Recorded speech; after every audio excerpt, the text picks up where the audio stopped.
My name is Claire Whitmore, and for 3 years I lived in a house that everyone thought belonged to my husband. Even him. Especially him. The house sat at the end of Maple Ridge Drive in a quiet neighborhood outside Boston. White brick walls, blue shutters, a wide front porch with rocking chairs I picked out myself. Everyone called it Daniel's house, but the paperwork told a different story. And they didn't know that. Not yet. I met Daniel Whitmore when I was 26. He was charming, confident, from one of those old money families that never let you forget it. His mother, Margaret Whitmore, wore pearls to breakfast and spoke to me like I was a guest in her bloodline. His sister, Vanessa, smiled sweetly but watched me like I was temporary. I ignored the signs because Daniel loved me. At least, that's what I believed. When we got married, his father gifted us the house as a wedding blessing. Everyone clapped. Champagne glasses clinked. But what nobody knew was this. Daniel's father had always liked me. Quietly. Before he passed away 6 months after the wedding, he called me into his study. "I've seen the way this family treats outsiders," he told me. "I want you protected." He handed me a folder. I had the title structured differently. I didn't understand at first, until I saw it. The property title was registered under Claire Whitmore, sole owner. Not Daniel, not joint, mine. I tried to argue, he insisted. "Just keep it safe," he said. "You may need it one day." I locked it in a safety deposit box and never told Daniel, because I never thought I'd need it. 3 years later, I learned how wrong I was. Daniel's business started failing. Bad investments, bigger ego. He became distant, cold. Then, one evening, he came home with Margaret and Vanessa behind him. I knew something was off. Margaret didn't sit down. She stood in my living room, and said calmly, "Claire, this arrangement isn't working." I blinked. "What arrangement?" Vanessa crossed her arms. "You." Daniel wouldn't look at me. Margaret continued. "Daniel needs stability, a fresh start. We think it's best if you pack your things by the end of the week." I laughed. I actually laughed. Pack my things? From my home? Daniel finally spoke. "It's not just your home, Claire." I studied him carefully. "Are you divorcing me?" He hesitated. "Yes." The room went silent. Margaret nodded like this was a board meeting decision. "We'll be generous," she added. "You'll receive a small settlement, but the house stays with Daniel. It's a Whitmore property." That's when I felt it. Not heartbreak, clarity. I stood up slowly. "Are you sure?" I asked. Vanessa smirked. "Claire, don't make this messy." Messy? Oh, they had no idea. I didn't argue. I didn't scream. I didn't beg.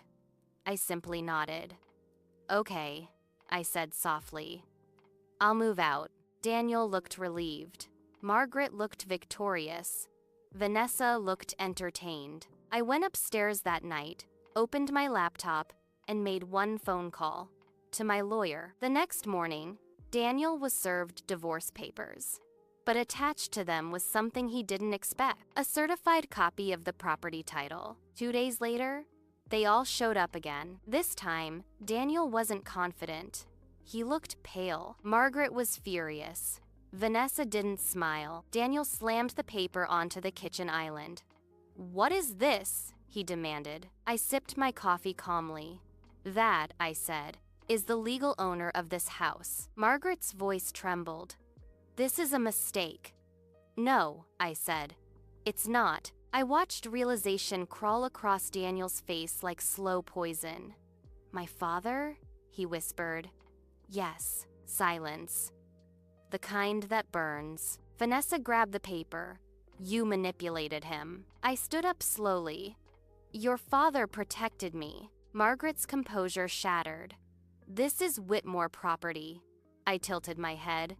"Check the registry." Daniel looked like someone had pulled oxygen from the room. "You knew?"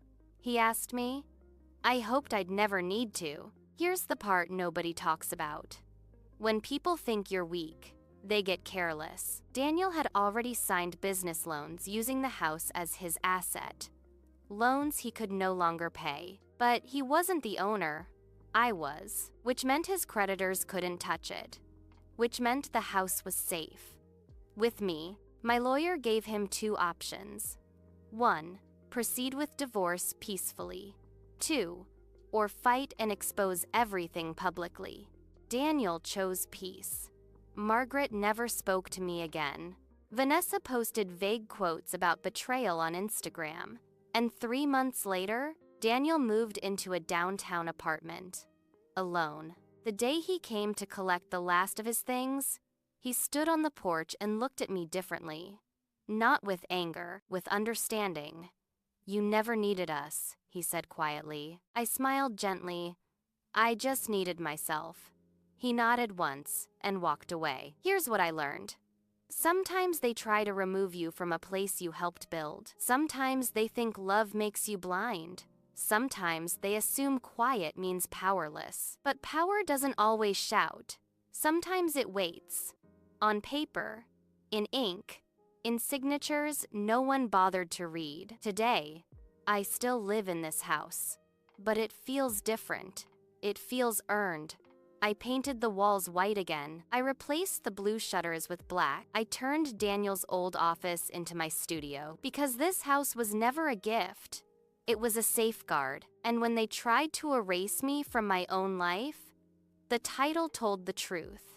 If you enjoyed this story and want more powerful stories about silent strength and unexpected reversals, please like, subscribe, and share, because sometimes the quietest person in the room owns the house.